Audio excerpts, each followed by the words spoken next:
Presiden China kemarin sebenarnya apa saja sih Pak yang diutarakan Pak? Hubungan telepon oleh Presiden China Pak? Ya, jadi tadi malam jam 7:30 saya berbicara melalui telepon dengan Presiden RRT, Presiden Xi Jinping. Yang pertama, saya menyampaikan Indonesia yakin RRT bisa, dan juga saya menawarkan apabila diperlukan bantuan-bantuan untuk mempercepat penanganan, saya sampaikan Indonesia siap untuk memberikan bantuan.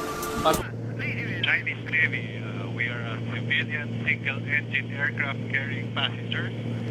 So what we got again there is the Chinese sending out that message. Pesan dari Cina untuk kami adalah pesawat militer asing, tidak diidentifikasi, dan segera pergi. Walaupun pilot mengatakan kami pesawat sipil, akan tetapi berulang kali diancam meninggalkan kawasan itu. Ternyata ketahuan kenapa Cina dukung penuh Jokowi.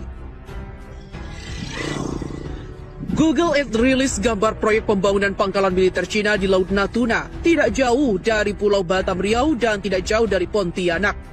Ternyata ada hal besar yang ditutup-tutupi dari rakyat. Potensi terbesar dalam memaksakan kehendak untuk tetap berkuasa, terkesan ada yang ingin diselesaikan. Tolong diviralkan, agar semua bangsa Indonesia tahu dan sadar bahwa NKRI di ujung tanduk. Jika pangkalan militer sudah selesai dan pelabuhan juga bandara dikuasai, lalu bangsa Indonesia bisa lari kemana? Mungkin akan diberangus. Bahwa begitu banyak tudingan dari berbagai lapisan rakyat, tokoh-tokoh nasional, kepada Presiden Jokowi dari sekian banyak janji-janji bohong.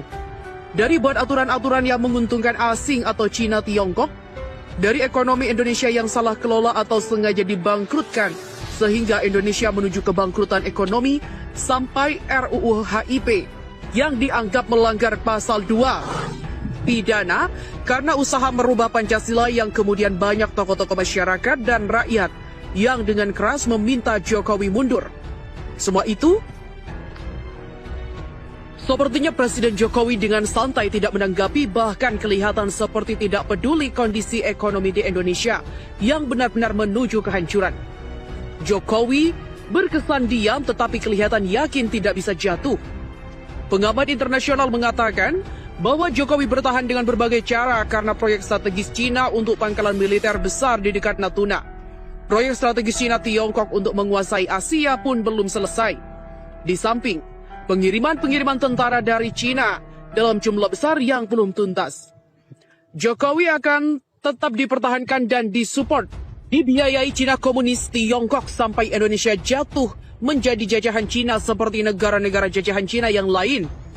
Umpangola, Tibet, Turkistan, Timur, dan lain sebagainya. Di samping buminya Indonesia yang kaya raya, juga Indonesia yang posisinya sangat strategis untuk pangkalan militer Cina Tiongkok Komunis. Sampai kondisi terburuk apapun, Jokowi tetap harus dipertahankan untuk rencana yang lebih besar Cina, yaitu penjajahan total atas Indonesia. Jika tekanan terhadap Jokowi hanya aksi yang sporadis, dipastikan Jokowi tidak akan goyang sedikit pun karena kuatnya dukungan Cina Komunis Tiongkok. Yang bisa melengsarkan Jokowi hanyalah aksi-aksi nasional yang luar biasa besar sekali, seperti 212 dan kuat bertahan. Seperti aksi nasional 98 sewaktu menurunkan Soeharto dengan tekanan massa yang kuat sampai Jokowi jatuh. Apabila hanya protes-protes semacam di sosmed atau aksi-aksi rakyat yang kecil dan sporadis tidak akan digubris dan tidak bisa menurunkan Jokowi, Cina Komunis Tiongkok masih terus membackup. Ini analisa para intelijen dan tokoh-tokoh militer di Indonesia. Tolong viralkan. Terbongkar kong kali kong Jokowi dan Cina oleh Azhari Usman.